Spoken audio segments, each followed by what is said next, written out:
Welcome to 10 Minutes a Day, a daily reading of the Catholic Church's social encyclicals. Today we continue with Vatican II's Gaudium et Spes, promulgated by Pope Paul VI in 1965.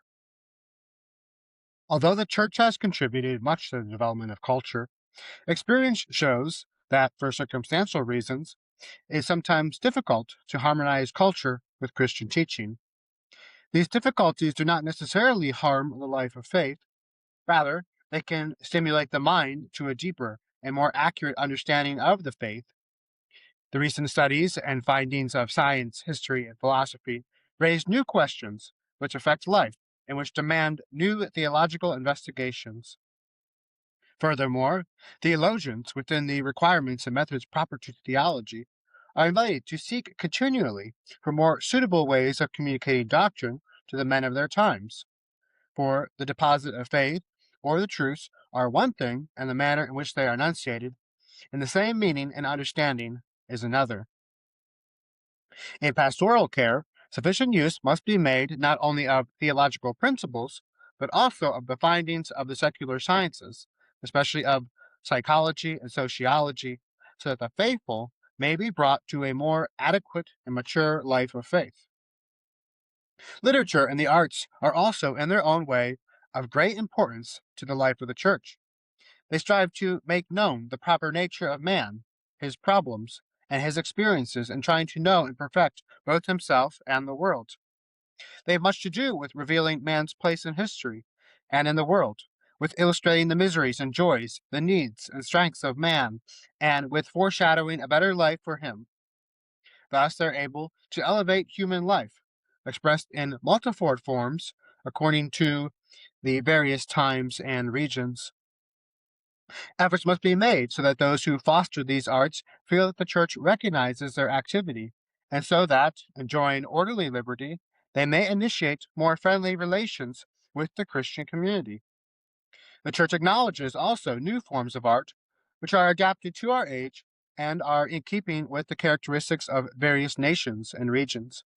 They may be brought into the sanctuary, since they raise the mind to God, once the manner of expression is adapted and they are conformed to liturgical requirements. Thus, the knowledge of God is better manifested, and the preaching of the gospel becomes clearer to human intelligence and shows itself to be relevant to man's actual conditions of life. May the faithful, therefore, live in very close union with other men of their time. May they strive to understand perfectly their way of thinking and judging as expressed in their culture. Let them blend new sciences and theories and the understanding of the most recent discoveries with Christian morality and the teaching of Christian doctrine, so that their religious culture and morality may keep pace with scientific knowledge and the constantly progressing technology. Thus, they will be able to interpret and evaluate things in a truly Christian spirit. Let those who teach theology in seminaries and universities strive to collaborate with men versed in the other sciences through a sharing of their resources and points of view.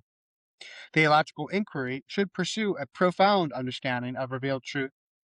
At the same time, it should not neglect close contact with its own time, that it may be able to help these men skilled in various disciplines to attain a better understanding of the faith.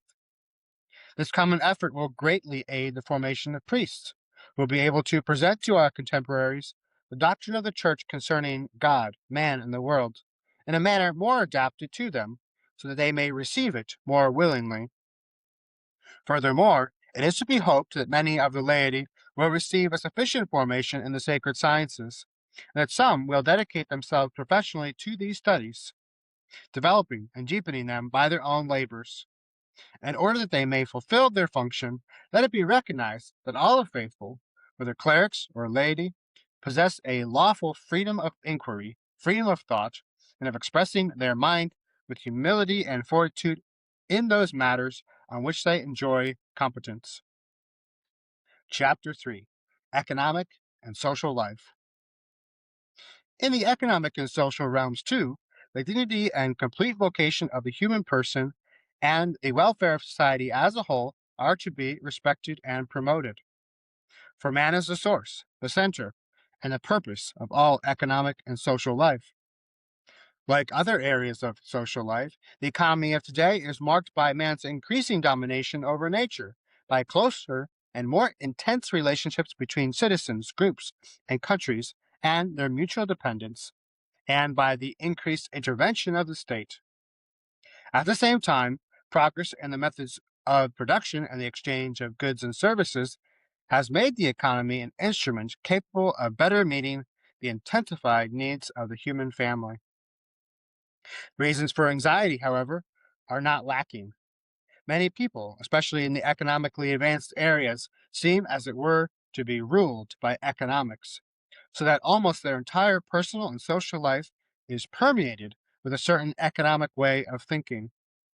Such is true both of nations that favor a collective economy and of others. At the same, Such is true both of nations that favor a collective economy and of others. At the very time when the development of economic life could mitigate social inequalities, provided that it be guided and coordinated in a reasonable and human way, it is often made to embitter them, or, in some places, it even results in the decline of social status of the underprivileged and in contempt for the poor. While an immense number of people still lack the absolute necessities of life, some, even in advanced areas, live in luxury or squander wealth. Extravagance and wretchedness exist side by side. While a very few enjoy very great power of choice, the majority are deprived of almost all possibility of acting on their own initiative and responsibility, and often subsist in living and working conditions unworthy of the human person.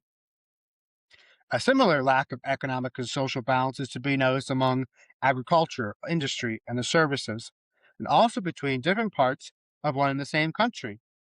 The contrast between the economically more advanced countries and other countries is becoming more serious day by day, and the very peace of the world can be jeopardized thereby. Our contemporaries are coming to feel these inequalities with an ever sharper awareness, since they are thoroughly convinced that the ampler technical and economic possibilities which the world of today enjoys can and should correct this unhappy state of affairs. Hence, many reforms in the socio-economic realm and a change of mentality and attitude are required of all.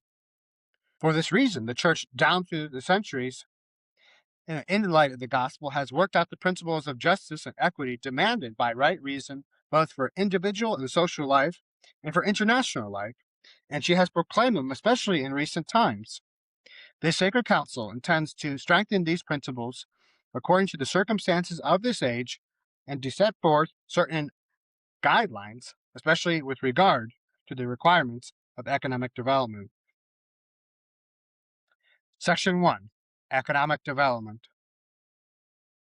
Today, more than ever before, attention is rightly given to the increase of the production of agricultural, industrial goods, and of the rendering of services for the purpose of making provision for the growth of population and of satisfying the increasing desires of the human race.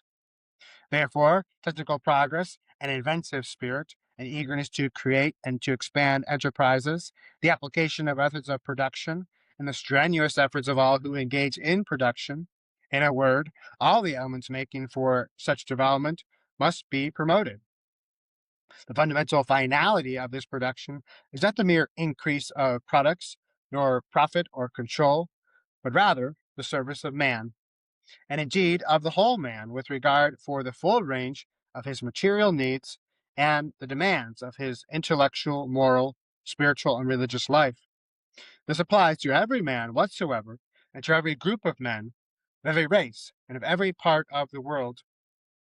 Consequently, economic activity is to be carried on according to its own methods and laws within the limits of the moral order, so that God's plan for mankind may be realized. Economic development must remain under man's determination and must not be left to the judgment of a few men or groups possessing too much economic power, or of the political community alone, or of certain more powerful nations.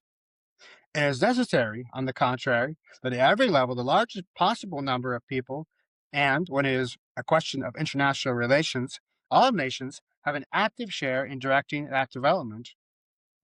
There is need as well of the coordination and fitting in harmonious combination of the spontaneous efforts of individuals and of free groups with the undertakings of public authorities. Growth is not to be left solely to a kind of mechanical course of the economic activities of individuals, nor to the authority of government. For this reason, doctrines which obstruct the necessary reforms under the guise of a false liberty, and those which subordinate the basic rights of individual persons and groups to the collective organization of production, must be shown to be erroneous.